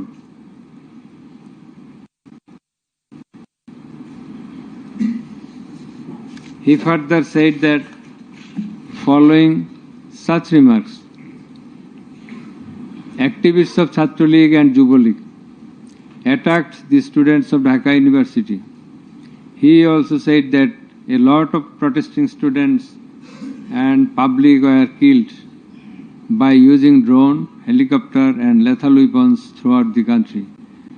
Chaudhuri Abdullah Al Mamun further asserted in his testimony that he, along with Home Minister Asaduzzaman Khan Kamal, Home Secretary and DMP Commissioner, went to Narayanganj on 29/7/24 to observe the situation of the movement, and on the way they stayed for a while in front of Jatrabari police station, and then DC Iqbal of Wari Zone showed a video to the Home Minister on his mobile and said, "We shoot one, that one dies, that one gets injured, but the others do not move." Therefore, it is perspicuous from the above that all the three accused led the operations against the protesting students and public jointly as a matter of joint criminal enterprise.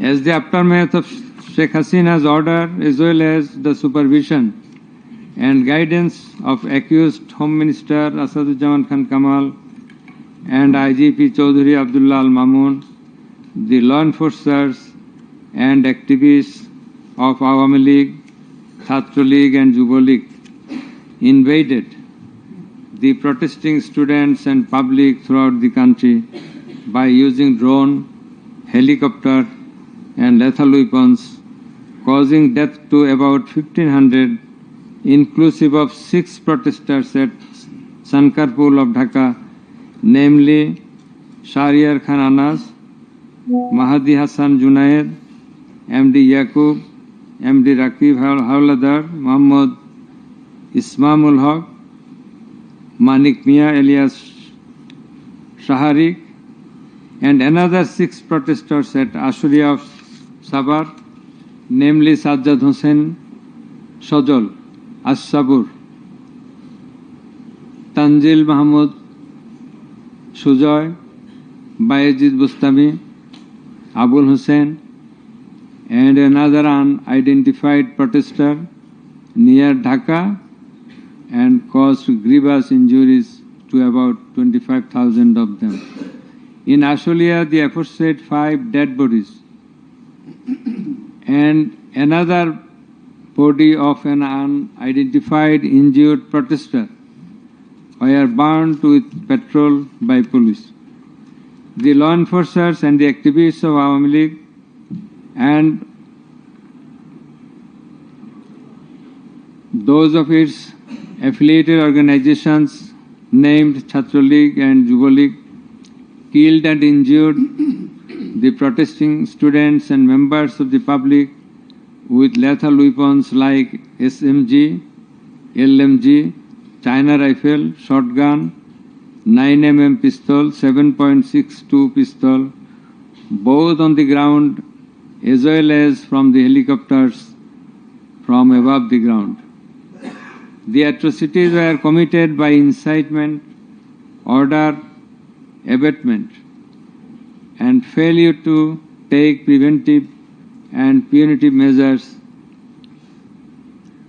of the accused Prime Minister Sheikh Hasina, accused Home Minister Asaduzzaman Khan Kamal, accused Inspector General of Police Chaudhuri Abdullah Al Mamun, and by the abatement, aid, and perpetration of the underlings, that is, the subordinates. Some of the injured victims, members of the families of dead and injured protesters, other eyewitnesses from different parts of the country, deposed in support of the atrocities of killing and injuring hundreds and thousands of protesters all over the country.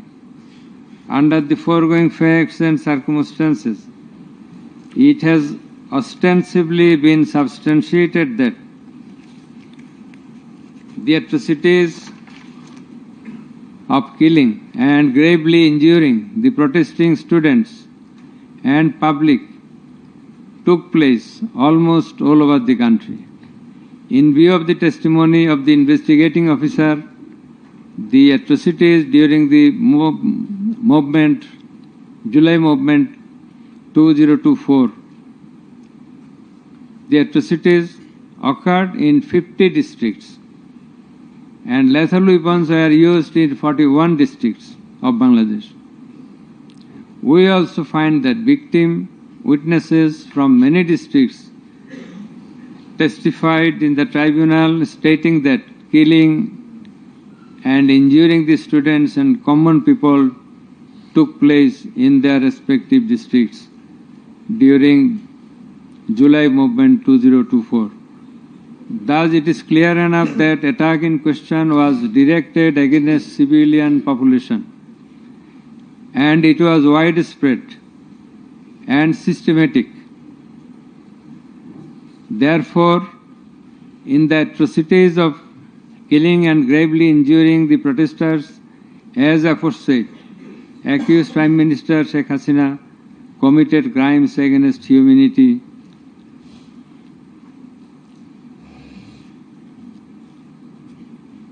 by her incitement, order, and also failure to take preventive and punitive measures under Charge 1. Accused Sheikh Hasina committed 1 count of crimes against humanity by her order to use drones, helicopter, and lethal weapons under Charge number 2, count 1. Accused Prime Minister Sheikh Hasina committed crimes against humanity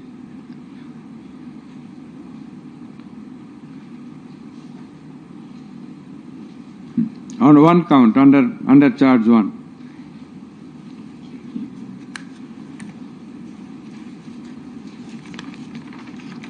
accused Asaduzzaman Khan Kamal and Chaudhuri Abdullah Al Mamun committed crimes against humanity by their abatement in the use of drones, helicopter and lethal weapons under charge number 2, count 2. Accused Asaduzzaman Kamal and Chaudhuri Abdullah Al Mamun committed 2 counts of crime against humanity under the same charge by their abatements and failure to prevent the atrocities at Sankarpur, Dhaka, and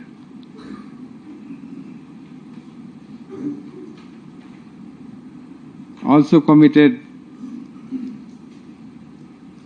crimes against humanity by their abatements and failure to prevent the atrocities in Ashulia, Sabar, Dhaka under the same charge. Accused Sheikh Hasina, the Prime Minister, and as the President of Awami League and the controlling authority of all affiliated organizations, was the superior commander of the said party leaders and activists, as well as the Home Minister and Inspector General of Police, that is accused Sheikh Hasina and 2 other accused were in the superior and subordinate relationship. On the other hand, the Home Minister was the superior of the Inspector General of Police, that is, they were in the superior and subordinate relationship. As required to be an element as required by the provisions of Rome Statute. In the like way, all the police officers were subordinate to the Inspector General of Police. They worked under him. Thus, it is apparent that accused Prime Minister Sheikh Hasina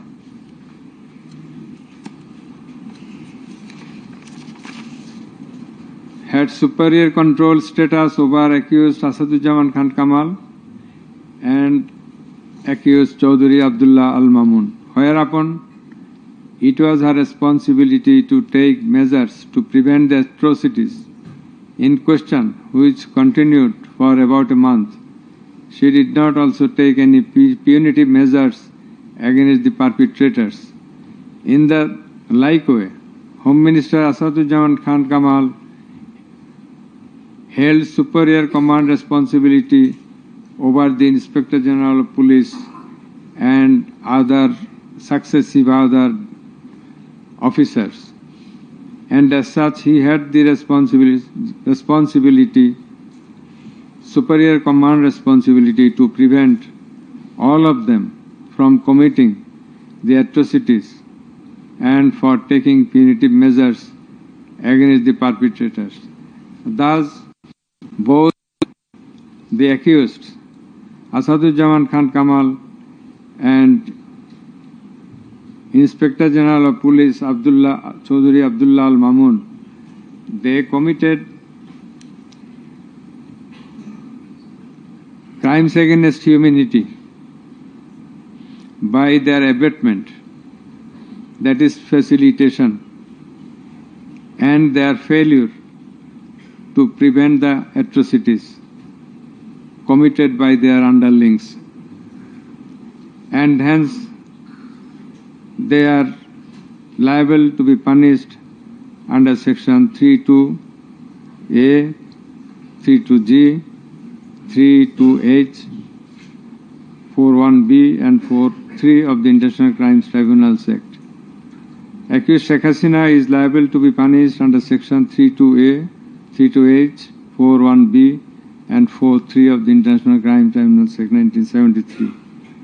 It is obvious from the facts and circumstances delineated herein before that the law enforcers and the activists of ruling party Awami League, as well as its affiliated organizations, targeted the unarmed civilian protesters countrywide and accordingly attacked them. Therefore, In all the above discussed atrocities, the elements constituting crime against humanity have been fulfilled. The victim witnesses, the other witnesses, and the investigating officer held the accused Prime Minister Sheikh Hasina, accused Home Minister Asaduzzaman Khan Kamal, and accused Inspector General of Police Chaudhry Abdullah Al Mamun liable for the atrocities. It may be mentioned here that Mr. Chaudhry Abdullah Al Mamun, Inspector General of Police, has been tendered pardon on his application pursuant to Section 15 of the Act with a view to obtaining his evidence. He is supposed to have been directly or indirectly concerned in or privy to any of the crimes specified in Section 3 on condition of his making a full and true disclosure of the whole of the circumstances relative to the crime and to every other person concerned, whether as principal or abettor in the commission thereof. According to subsection 2 and 3 of Section 15, he has been examined as a witness and detained in custody until today. It appears to the tribunal that he made a full and true disclosure of whole of the circumstances within his knowledge relative to the crime and to every other person concerned, both as principal and abettor in the commission thereof. He categorically admitted his involvement in the alleged acts and disclosed that a core committee consisting of Home Minister Asaduzzaman Khan Kamal himself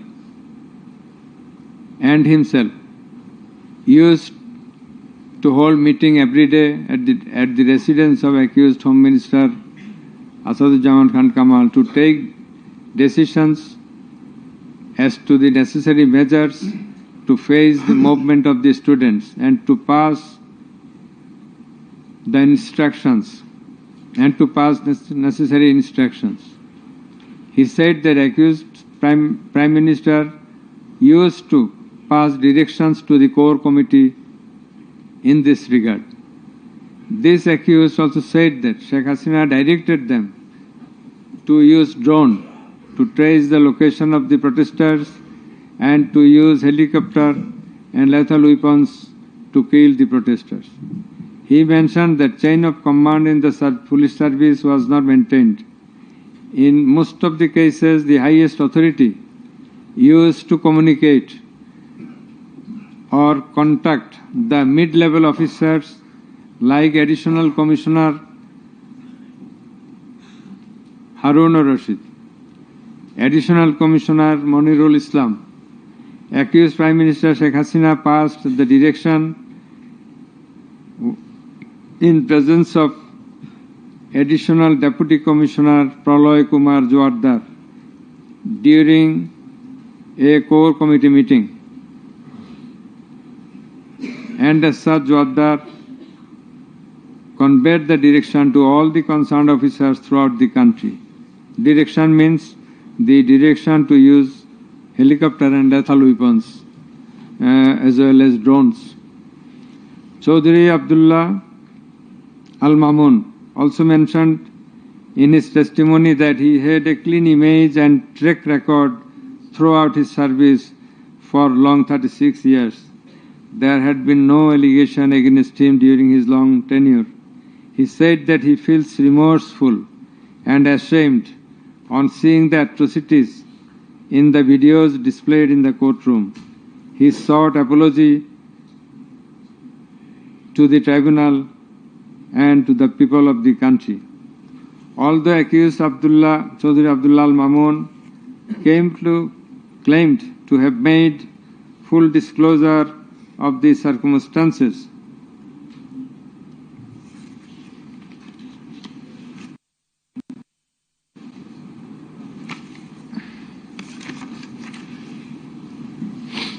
And we do also believe that he made a full and true disclosure. But the offences he committed and admitted is punishable with the capital sentence. And as such, in consideration of his disclosure and the gravity of the offences, we do incline to convict him and award him a lenient sentence, which will be declared later on. By the aforesaid acts and omissions, the accused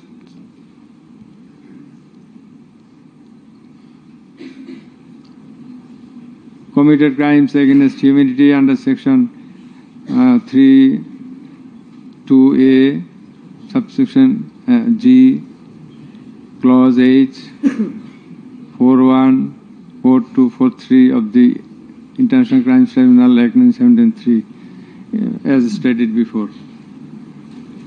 Accused Sheikh Hasina and Asaduজ্জামান Khan Kamal remained in abscondence ab initio, despite the fact that notices and warrants were duly served in their given address according to law.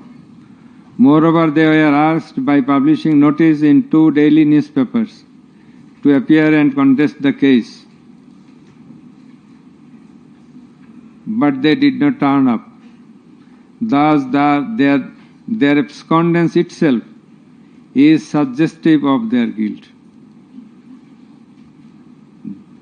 The learned State Defence Counsel contended that the trial of the accused persons under the International Crimes Tribunal Act 1973 is not tenable, since the Act was passed in the Parliament for the purpose of trial of the criminals of War of Independence in 1971. While arguing this, the learned State Defence Counsel perhaps did not have a refusal of the provisions of the Act as well as the preamble thereof. The preamble of the Act says that the Act was made in order to provide for detention, prosecution, and punishment of the persons for genocide, crimes against humanity, war crimes, and other crimes under international law, and for the matters connected therewith. Section 3 of the Act provides that the said crimes committed both before and after the commencement of the Act, before 1973, after 1973, are triable by the International Crimes Tribunal, whereupon the contention of the learned State Defence Counsel is not tenable in law. Moreover, Article 47 of the Constitution of Bangladesh has given upper hand to the International Crimes Tribunal Act 1973 over the Constitution itself. The State Defence Counsel also contended that for the purpose of proving atrocities throughout the country, witnesses from all over the country have not been examined. In this context, we have to say that witnesses from many parts of the country have been examined, and they have adequately proved the atrocities in almost every part of the country. The victims, the family members of the dead and injured protesters, as well as the eyewitnesses, gave their testimony, which are enough for the proof of the charges. Quantity of witnesses is immaterial, while there are a small number of qualitative witnesses. Still, the number of 54 witnesses examined by the prosecution is not small. The learned State Defence Counsel also alleged that The audio conversations in question have not been examined by more than one department like CID.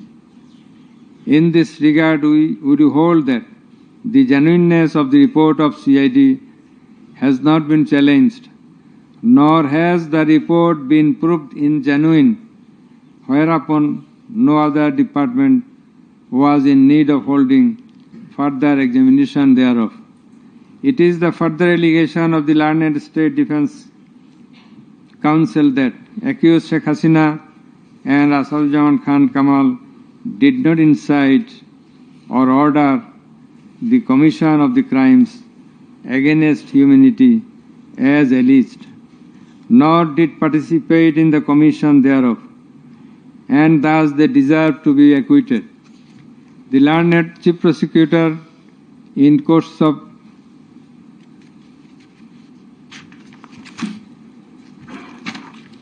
summing up,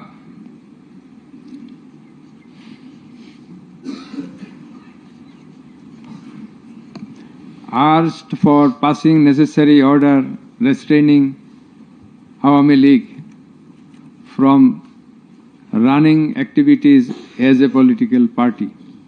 Although the prosecution depicted series of worst deeds of Awami League regime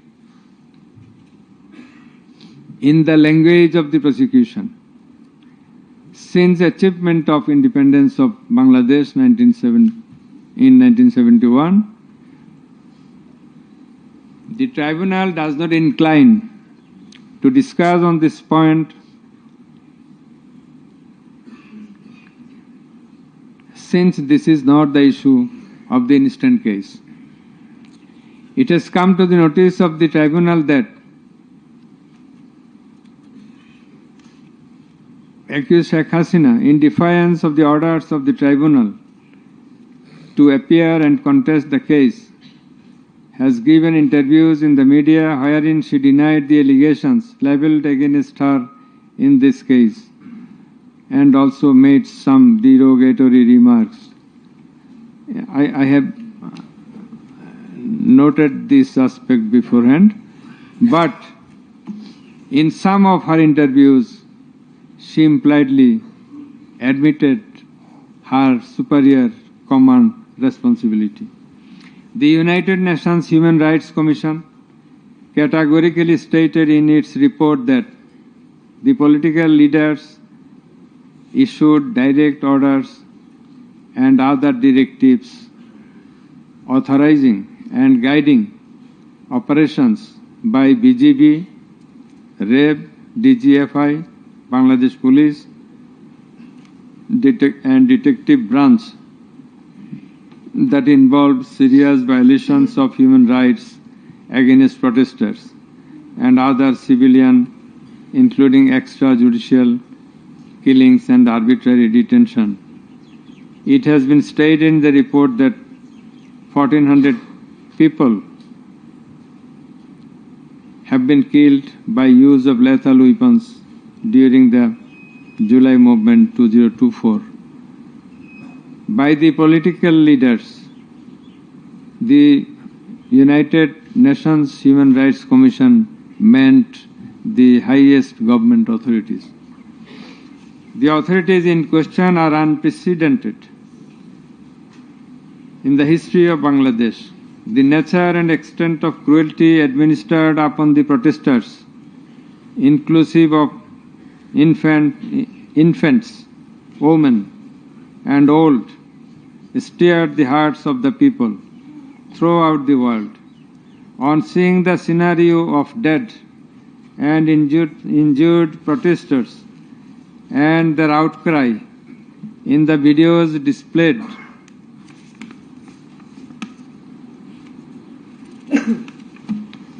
in the courtroom, and also seeing the victim witnesses in the courtroom,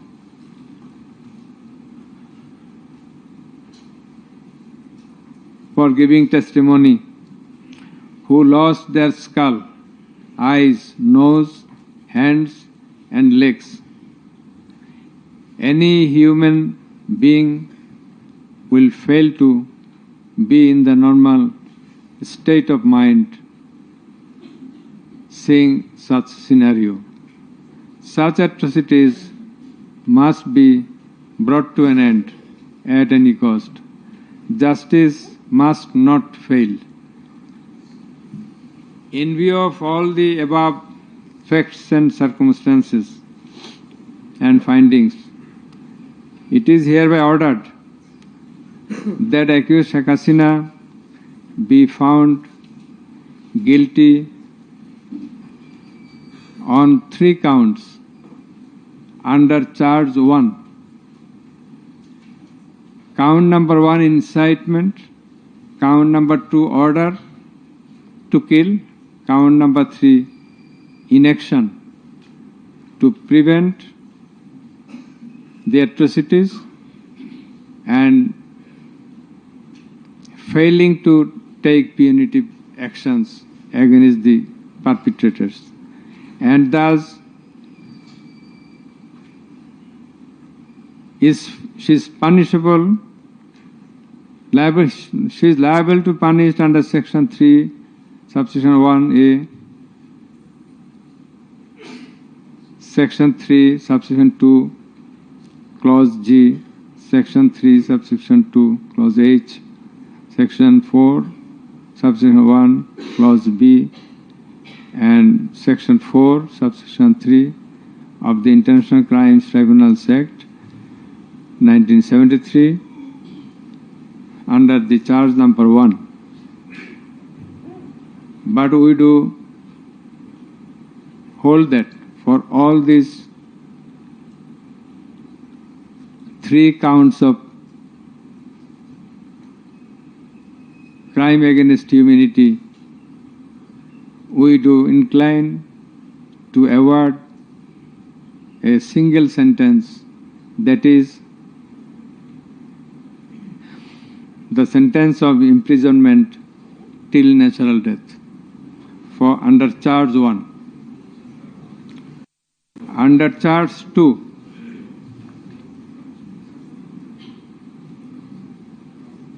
accused Sheikh Hasina is liable on 2 counts. On 1 count, there are several counts.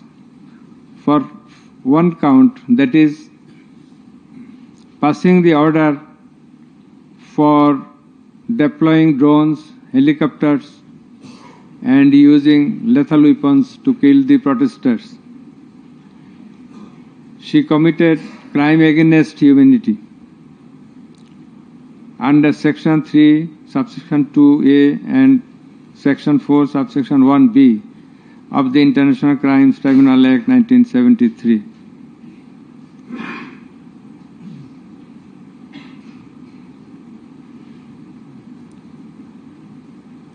She also committed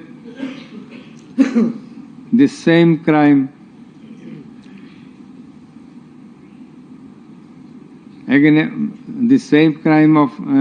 crime against humanity on the second count, killing 6 persons at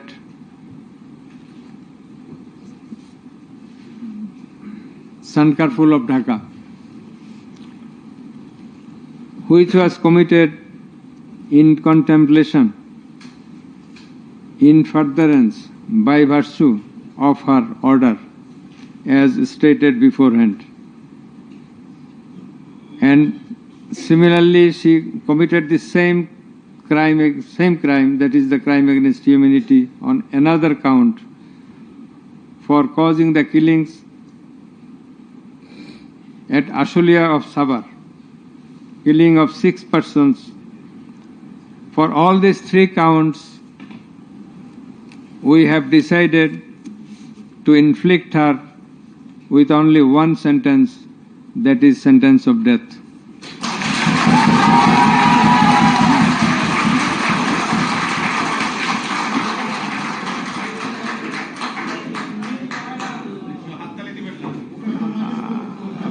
Please. for আপনাদের বিনীতভাবে অনুরোধ করছি আদালতের decorum, ট্রাইব্যুনালের decorum maintain করার জন্য। আপনাদের যা উচ্ছ্বাস, যা এক্সপেকটেশন, যা প্রকাশভঙ্গি, সেটা আদালতের ট্রাইব্যুনাল রুমের বাইরে যে করলে সেটা আরও শোভনীয় দেখা যাবে। Thank you. Please silent থাকবেন।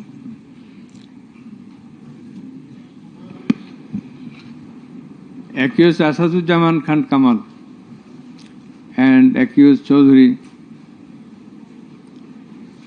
Abdullah Al Mamun. Accused Asaduzzaman Khan Kamal is liable for committing crime against humanity for the occurrence of killing 6 persons at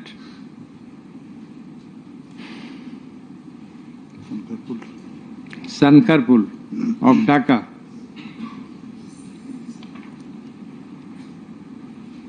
In this occurrence, they are liable for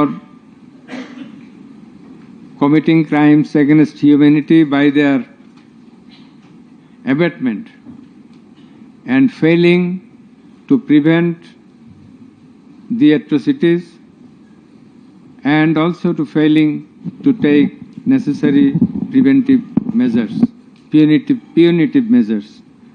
And thus, Asaduzzaman Khan Kamal is held liable for the commission of crime against humanity under section 32A, 32G, 32H, 41B, 43 of the International Crimes Tribunal Act 1973 for the commission of killing of 6 persons both at Sankarpur and 6 persons at Ashulia of Sabar. And for both the occurrences, he committed 4 counts of offenses, crime against humanity, 4 times, by his abatement and failure to take necessary actions in Sankarpur, by his abatement and failure to take necessary action at Ashulia. So for all these 4 counts, we have decided to award a single sentence of death to Asaduzzaman Khan Kamal. As regards Chaudhry Abdullah Al Mamun, as I have elucidated before, he has contributed to the trial of this case by making full and true disclosure of the circumstances within his knowledge. Yet, he also admitted, and he was involved in all the occurrences throughout the 36 days of movement, considering both his contributions, his admissions, with the material evidences to the tribunal to arrive at the correct decision, and also in consideration of the gravity of the offense, we are both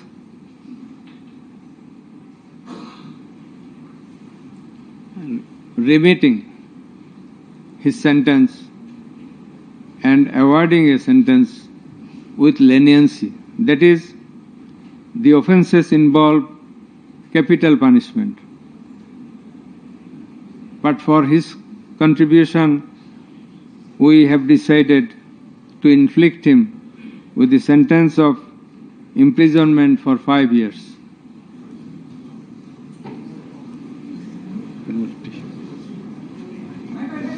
The properties of accused Sheikh Hasina and accused Asaduzzaman Khan Kamal in Bangladesh be confiscated in favor of the state.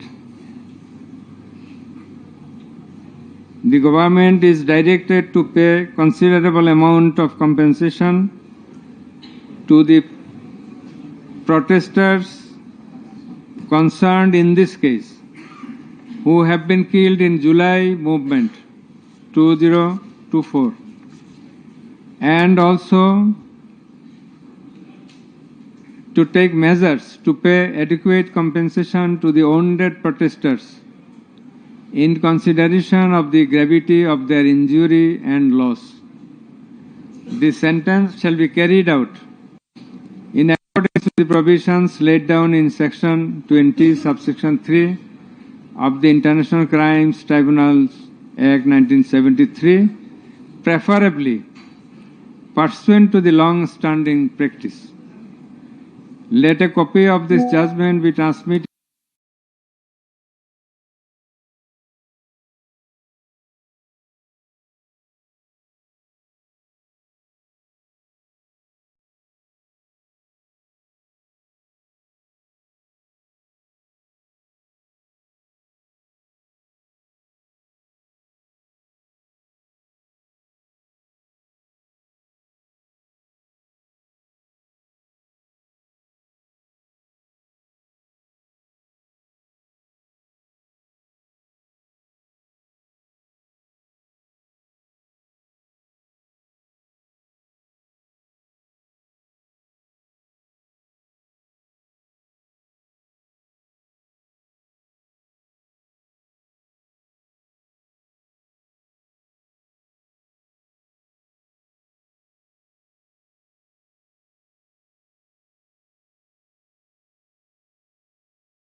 कोई जो P नामिए तो मुधु থাকে কি জানি তো আগে তুমি অসাধারণ গেয়েছো। আয় মরু পারের হাওয়া নিয়ে যারে মদিনায় জাত পাক মুস্তাফার রোজা মুবারক যে থা। আমি তোমার এই পরিবেশনায় সত্যি মুগ্ধ। দুঃখের সাহারা পার হয়ে আমি চলেছি কাবার পানে, পড়িব না